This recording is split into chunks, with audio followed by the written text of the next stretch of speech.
ओम गणपत्याय नमः। ओम श्री गणेशाय नमः। ओम श्री दुर्गा देव्ये नमः। ओम श्री दुर्गाये नमः। आज नवरात्रि का 7वां दिन है। आज माँ कालरात्रि का पूजा होगा। आज कल परसों महापूजा है। आप सभी भक्त जो है अपने अपने श्रद्धा के अनुसार पूजा करें। जय कालरात्रि माता।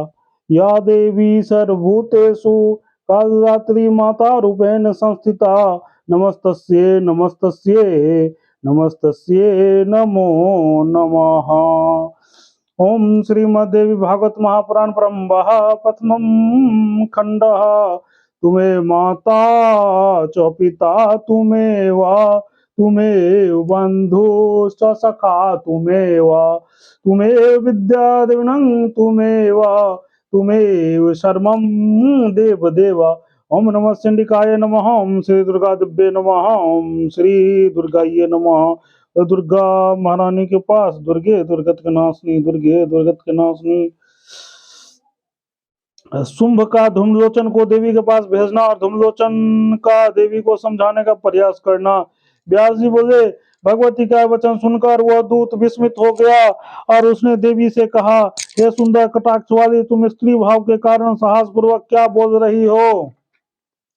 हे भामिनी, हे देवी, जिन्होंने इंद्र आदि देवताओं तथा अन्य दैत्यों को पराजित कर दिया है, उन्हें तुम संग्राम में जीतने की अभिलाषा कैसे रखती हो?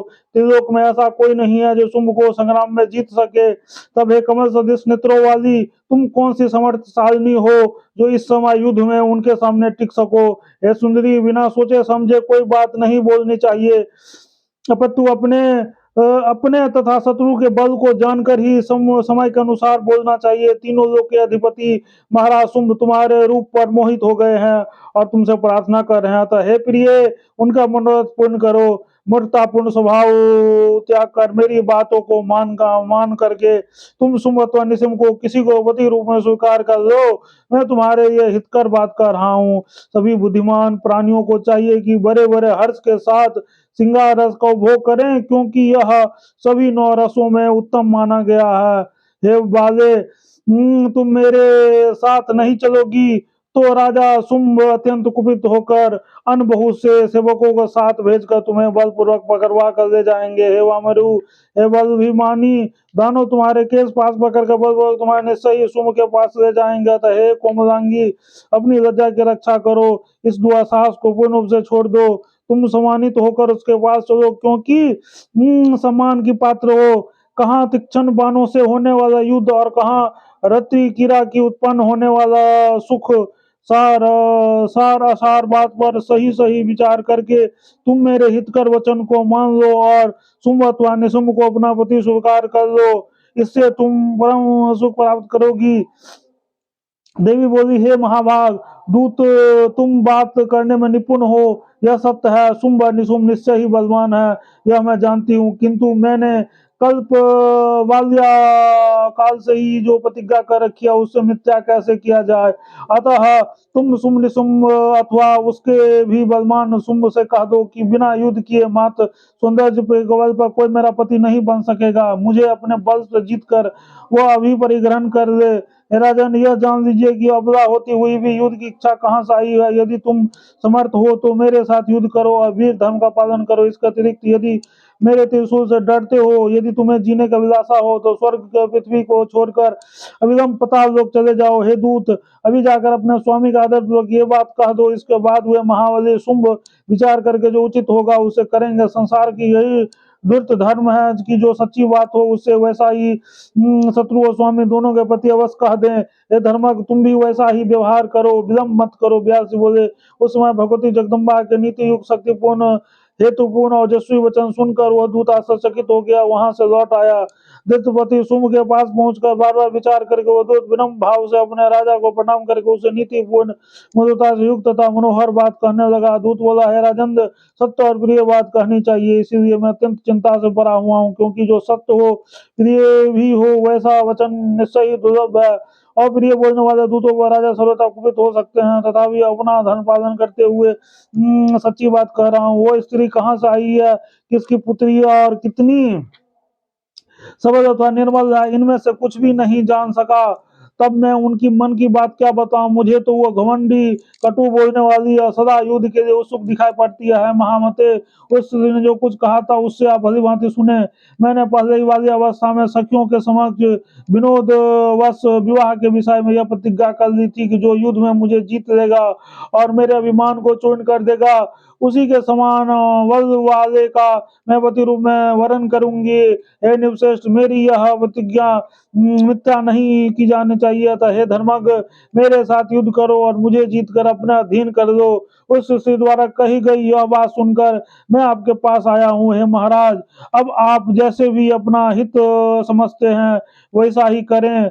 आयुधों से सुसज्जित तथा सिंह पर सवार वो युद्ध के लिए दृढ़ संकल्प किए हुए हैं। हे भूप, वह अपनी बातों पर अडिग है, अतः जो उचित हो उसे आप करें। व्यास जी बोले, अपने दूत सुग्रीव का यह वचन सुनकर राजा शुंभ ने पास में ही बैठे एक सूरवीर तथा महाबली भाई ने शुंभ से पूछा। शुंभ बोला, हे भाई, इस स्थिति में क्या करना चाहिए? हे महामते, सच सच बताओ। एक स्त्री युद्ध करने की अभिलाषा रखती है और इस समय हमें युद्ध के लिए बुला रही है, तो युद्ध स्थल में मैं जाऊं अथवा सेना लेकर तुम जाओगे? निशुंभ, इस विषय में तुम्हें जो अच्छा लगे निश्चय ही वही करूंगा। निशुंभ बोला, है वीर, अपनी रण क्षेत्र में ना मुझे तो ना आपको ही जाना चाहिए। हे महाराज, शीघ्र धूम्रलोचन को भेज दीजिए। वहां जाकर युद्ध में उन सुंदर नेत्र वाली स्त्री को जीत कर उसे पकड़ कर वह यहाँ ले आएगा। तत्पश्चात हे शुंभ, आप इसके साथ सम्यक विवाह कर लीजिएगा।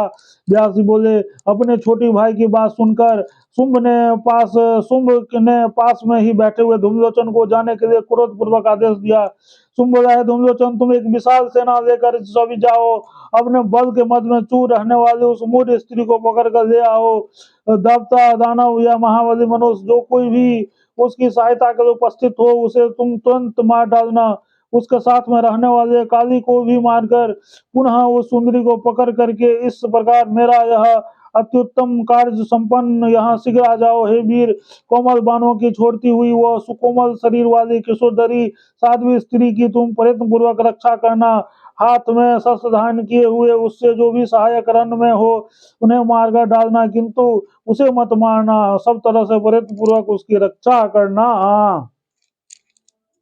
व्यास जी बोले, अपने राजा शुंभ का यह आदेश पाकर धूम्रलोचन उसे प्रणाम करके सेना के साथ लेकर तुरंत ही भूमि में और चल पड़ा। उसके साथ 60,000 राक्षस थे। वहां पहुंचकर उसने एक मनोहर उपवन में विराजमान भगवती जगदम्बा को देखा। हरिन के बच्चे के समान नेत्रों वाली देवी को देखकर वो विनम्रता पूर्वक उसे मधुर हेतु युक्त तथा सरस वचन कहने लगा। हे महाभागवती देवी, सुनो, शुंभ तुम्हारे विहर से अत्यंत व्याकुल है। नीति निपुण महाराज ने रस भंग होने के सब भय से उद्गीन होकर शांतिपूर्वक तुम्हारे पास स्वयं एक दूत भेजा था। हे सुमुखी, उसे लौट आकर विपरीत बात कह दी। बात से मेरे स्वामी महाराज शुंभ के मन में बहुत चिंता व्यापत हो गई है। हे रस तत्व को जानने वाली शुंभ इस समय काम से विमोहित हो गए हैं। वह दूत तुम्हारे सहेतुक वचनों को नहीं समझ सका। तुमने जो ये कठिन वचन कहा था, जो मुझे संग्राम में जीतेगा, ये संग्राम का तात्पर्य वो नहीं जान सका। हे माननीय, संग्राम दो प्रकार का होता है, काम जनित, उत्साह जनित। पात्र भेद के समय समय पर इनका अलग अलग अर्थ किया जाता है। हे वामरुई, उन दोनों में आप जैसी युवती के साथ होने वाला संग्राम काम जनित संग्राम और शत्रु के साथ होने वाला संग्राम उत्साह जनित संग्राम कहा गया है। एकांति, उनमें से प्रथम रति जन संग्राम सुखदायक और शत्रु के साथ किया जाने वाला उत्साह जन संग्राम दुखदायक कहा जाता है। सुंदरी, मैं तुम्हारे मन की बात जानता हूँ, तुम्हारे मन में रथ जनित संग्राम का भाव है। मुझको यह सब जानने के लिए निपुण समझ कर महाराज शुंभ ने विशाल सेना के साथ इस समय मुझे आपके पास भेजा है। महाभागे, तुम बड़ी चतुर हो, मेरे मधुर वचन सुनो। देवताओं का विमान चूर्ण कर देने वाला त्रिलोकाधिपति शुंभपति रूप से स्वीकार कर लो।